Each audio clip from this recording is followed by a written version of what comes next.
Hello à tous, bienvenue dans cette nouvelle vidéo, j'espère que vous allez tous très bien. Aujourd'hui on se retrouve pour un petit haul de l'automne/hiver. En gros je vais vous montrer des articles que j'ai achetés ces derniers mois, que j'ai montré normalement en vlog, et pas nécessairement dans les hauls, donc c'est des petites pièces que vous n'avez normalement pas vues, qui ont intégré ma garde-robe cette année, plus précisément dans les derniers mois. C'est vrai qu'en général dans le courant des mois, j'achète parfois des petites pièces comme ça, un peu plic-ploc sur des magasins en ligne ou directement en magasin, mais que je ne montre pas comme ça dans les vidéos de vendredi. Donc c'est à notre habitude qu'on se rejoigne une fois par saison et je vous montre tout ce que j'ai acheté que je n'ai pas déjà montré en vidéo si ce n'est pendant les vlogs. Donc sans plus tarder, je vous montre les pépites de cette saison. Si vous n'êtes pas encore abonné à la chaîne, n'oubliez pas de le faire, ça se passe ici en dessous. Vous pouvez également activer la petite cloche si vous voulez être au courant des vidéos dès qu'elles sont sorties. Donc merci beaucoup pour ceux qui sont déjà abonnés, à ceux qui vont le faire et à ceux qui peut-être dans le futur le feront. Alors on va commencer par deux pièces que j'ai montrées je pense la semaine dernière ou la semaine d'avant. C'est des couches Uniqlo Hip-Tech. Je vous les ai donc montrées dans la dernière vidéo sur le thème de la gamme Hip-Tech de Uniqlo. Mais c'était pas un haul et comme c'est une vidéo un peu particulière, je me suis dit que ce serait sympa de vous les montrer également ici. Il y a différents niveaux de chaleur dans la gamme Hip-Tech. Et ici, j'ai pris le extra chaud qui est la catégorie du milieu. Il y a l'entrée de gamme et ensuite l'extra chaud et le ultra chaud. Et donc ça, c'est les extra chauds. Donc ça tient chaud, mais modérément. Et je l'ai pris donc en noir, celui-ci, et en blanc. Ce sont des tailles S, tous les deux. Bon, l'idée, c'est que ce soit des sous-couches, donc forcément, on a envie que ça colle un petit peu à la peau. Et de toute façon, je suis une S du haut. Voilà, ça n'a jamais vraiment changé. Soit pour le faire ressortir, pour faire un peu jeu de superposition, soit comme pièce comme ça, pour être dans la maison. En réalité, à l'heure à laquelle je vous parle, à Londres, il fait parfois très très froid. Et d'autres jours, il fait assez tempéré. Donc quand il fait assez bon dehors, on va dire une quinzaine de degrés, ces couches-ci sont même suffisantes pour rester à la maison comme ça. Donc c'est vraiment des super achats. Là, je vous les montre en boule, franchement, je ne leur rends pas justice.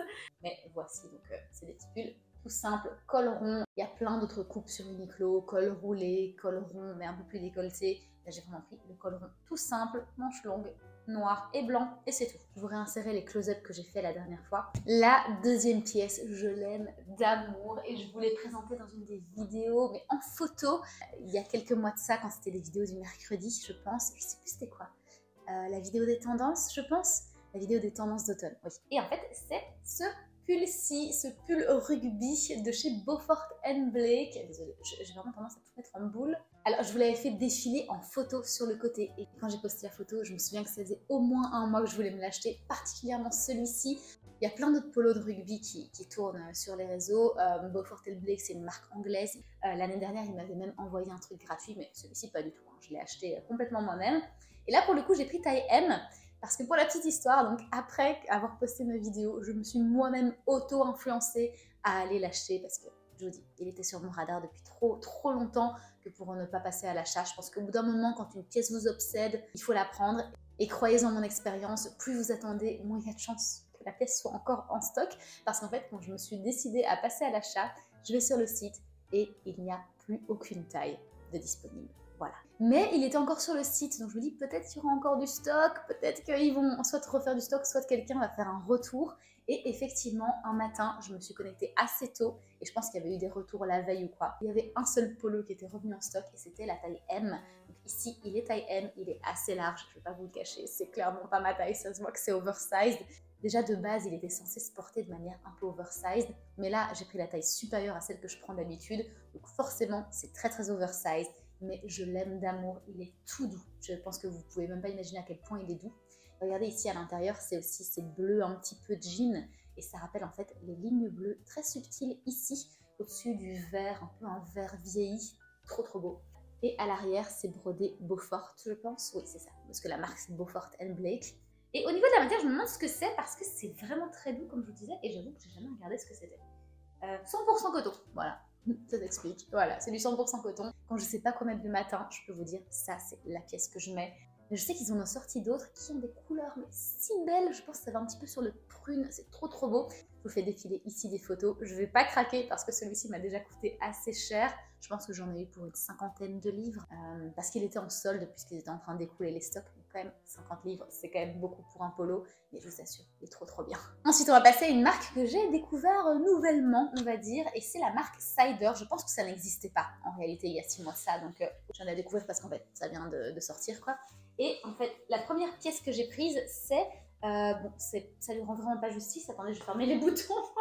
C'est une combinaison bleu marine, un petit peu tailleur et veston. Ok, on y est. Donc je disais, c'est un ensemble un peu tailleur, vous voyez comme ça, avec veston et pantalon un peu jambes larges, non, même carrément jambes larges, pas un peu jambes larges. Il n'y a vraiment pas moyen de lui rendre justice comme ça, mais vous voyez comme ça que c'est une combinaison.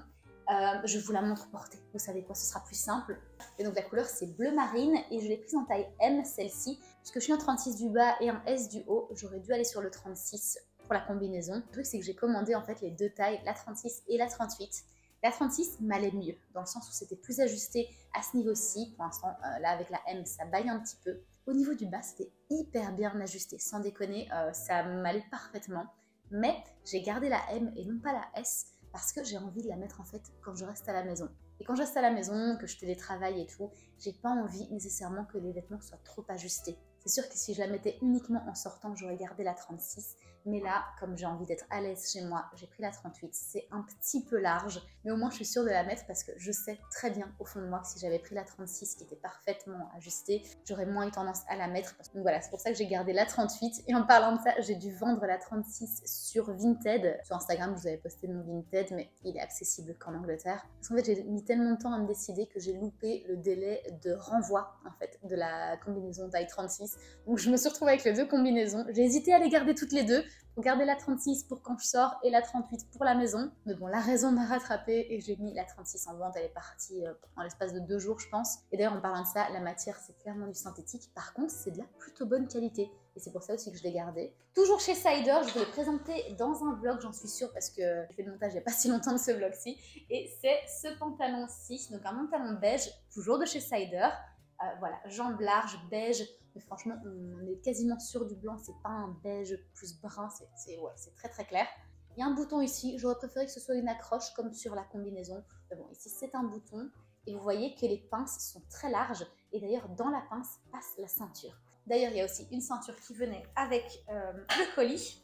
D'ailleurs, j'avais pas du tout compris que ça venait avec une ceinture, ce pantalon. Bon, c'était présenté avec une ceinture sur le site, mais on ne s'attend pas spécialement à ce qu'on nous donne la ceinture avec. Et ici, c'était le cas, donc ça fait plaisir.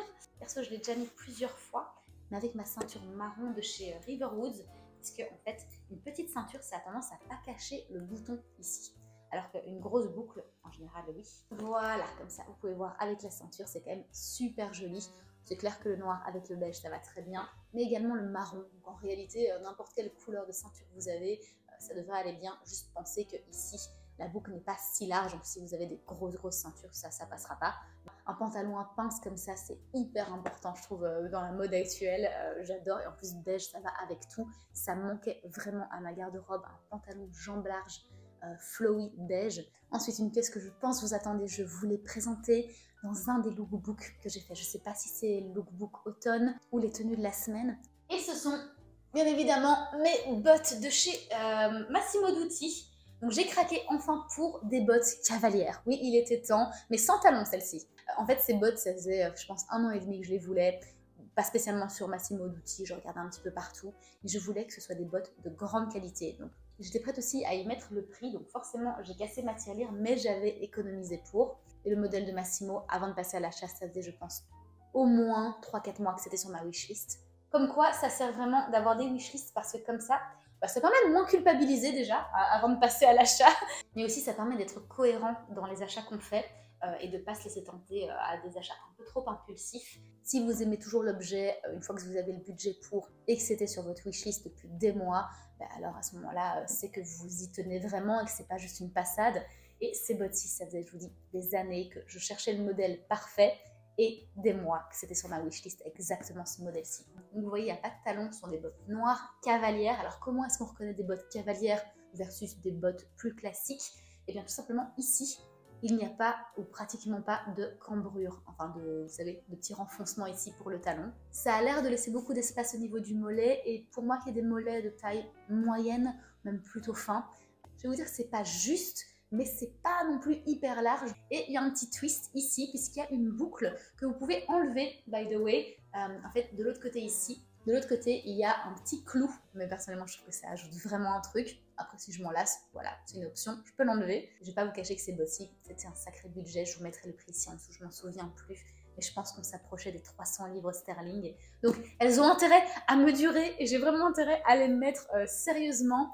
Là pour l'instant, je trouve que c'est compliqué de les styliser parce que le slim n'est pas encore revenu à la mode. Donc en fait, on se pose la question de, oui, c'est à la mode les bottes cavalières, mais quel pantalon je mets avec? Parce qu'avec un pantalon jambes larges, en fait, ça tient pas du tout à l'intérieur, ça devient bouffant sur les cuisses. J'ai toujours un ou deux slims dans ma garde-robe que je peux mettre avec, mais ils sont taille basse et je pense pas que quand on va revenir au slim, probablement dans l'année prochaine, je ne pense pas que celui que j'ai toujours, qui date de chez Pinky, de chez l'époque Pinky, je crois qu'il a 10 ans, je crois pas que ça reviendra en mode taille basse. Je crois que ce sera plutôt un taille mi-haute, voire haute, mais slim.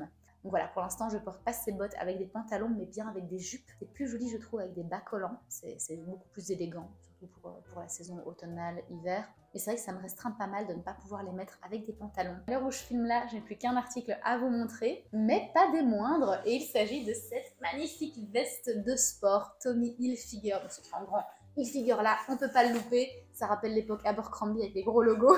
Ici aussi sur les manches, c'est écrit Hilfiger partout. Et c'est peut-être l'élément qui me plaît le moins sur la veste. Mais à part ça, donc c'est une veste comme vous pouvez voir de sport. Je pense qu'elle fait énormément de bruit, donc je vais éviter de trop la bouger. Mais donc c'est une veste de sport assez bouffante. Un peu style bomber, mais en même temps, c'est pas un truc qu'on met de manière casual, c'est vraiment un look de sport. C'est la veste que je mets pour aller à ma salle de sport, tout simplement, voilà. Ou alors quand je me fais des balades aussi, par-ci, par-là. Mais ce que j'adore dans cette veste, c'est qu'elle a été extrêmement bien pensée pour le sport. D'ailleurs, on peut faire du running clairement en essayant avec, tellement elle est bien pensée. Donc tout d'abord, ici, je vous ferai un zoom dessus, comme ça vous pouvez voir. Mais c'est vraiment une matière qui est aérée, donc tout est synthétique dans ce truc, c'est vraiment une matière hyper synthé. Mais c'est extrêmement aéré avec des petites alvéoles, ça fait énormément respirer, donc ça c'est très bien pensé. Ensuite ici, dans le col, vous voyez que le col est assez épais, c'est parce qu'en fait il y a des pressions qui cachent une petite capuche imperméable, un peu comme un kawaii en fait. Donc si jamais vous êtes en train de courir ou quoi, il se met à pleuvoir, clac clac, en 2 secondes vous avez une petite capuche blanche pour vous couvrir les cheveux. En dessous du logo Hilfiger, en fait, il y a une poche interne avec un zip, ce qui est très cool. Je vous ai dit, elle est faite pour courir en extérieur parce qu'on peut mettre ses clés, à la limite une carte, son cadenas. Moi, je mets mon cadenas pour aller à la salle de sport directement là-dedans. Comme ça, je vais à la salle de sport sans sac. J'ai besoin de rien d'autre puisque en fait, la veste contient tout. Ici, sur les côtés, on a des poches mais qui sont assez intelligemment pensées encore une fois, puisqu'en fait, il y a la partie du dessus qui entre dedans et de l'autre côté, il y a une espèce de rabat pour éviter que, encore une fois, quand vous courez, si vous avez mis des choses dans vos poches, que ça sorte avec le mouvement de la course à pied. Puisqu'en fait, l'objet devrait faire un zigzag, et c'est beaucoup plus compliqué à effectuer en tant qu'objet. Ensuite, ici, en bas, vous voyez, il y a des fronces, donc il y a un grand élastique ici en dessous. Et là, je pense que c'est pour éviter que le vent ne s'engouffre dans la veste, qui est oversized. Ici, à l'arrière, on a une espèce, encore une fois, de petit rabat. Si on regarde à l'intérieur, bon là, c'est cousu. Mais il y a encore, en fait, ces petites alvéoles pour faire respirer, pour le coup, dans le dos cette fois-ci. De tous les articles que je vous ai présentés, c'est tout simplement la pièce que je mets le plus, puisque je vais au sport 3-4 fois semaine, donc forcément c'est un article que je mets quasiment tous les jours. Donc voilà pour ma veste chouchou, je l'adore et je pense qu'elle est plus en vente, mais il y a d'autres modèles comme ça sur le site de Tommy, et si pas, très probablement l'année prochaine, ils vous la ressortiront parce que c'est un banger. Et voilà les amis, c'est déjà la fin de cette vidéo. Dites-moi si vous avez flashé sur une des pièces en espérant qu'elles sont encore en stock pour vous. Certaines pièces, ça fait au moins 2 mois que je les ai dans la garde-robe. En tout cas, si ça vous intéresse de voir mes achats en avant-première par rapport au haul qu'on sort à la fin des saisons, n'hésitez pas à regarder les vlogs parce que je les présente en général dans les vlogs. Je fais également des unboxings dans les vlogs. Comme ça, vous êtes au courant en temps réel des nouveaux articles de ma garde-robe. On se revoit très vite pour une prochaine vidéo. Prenez soin de vous.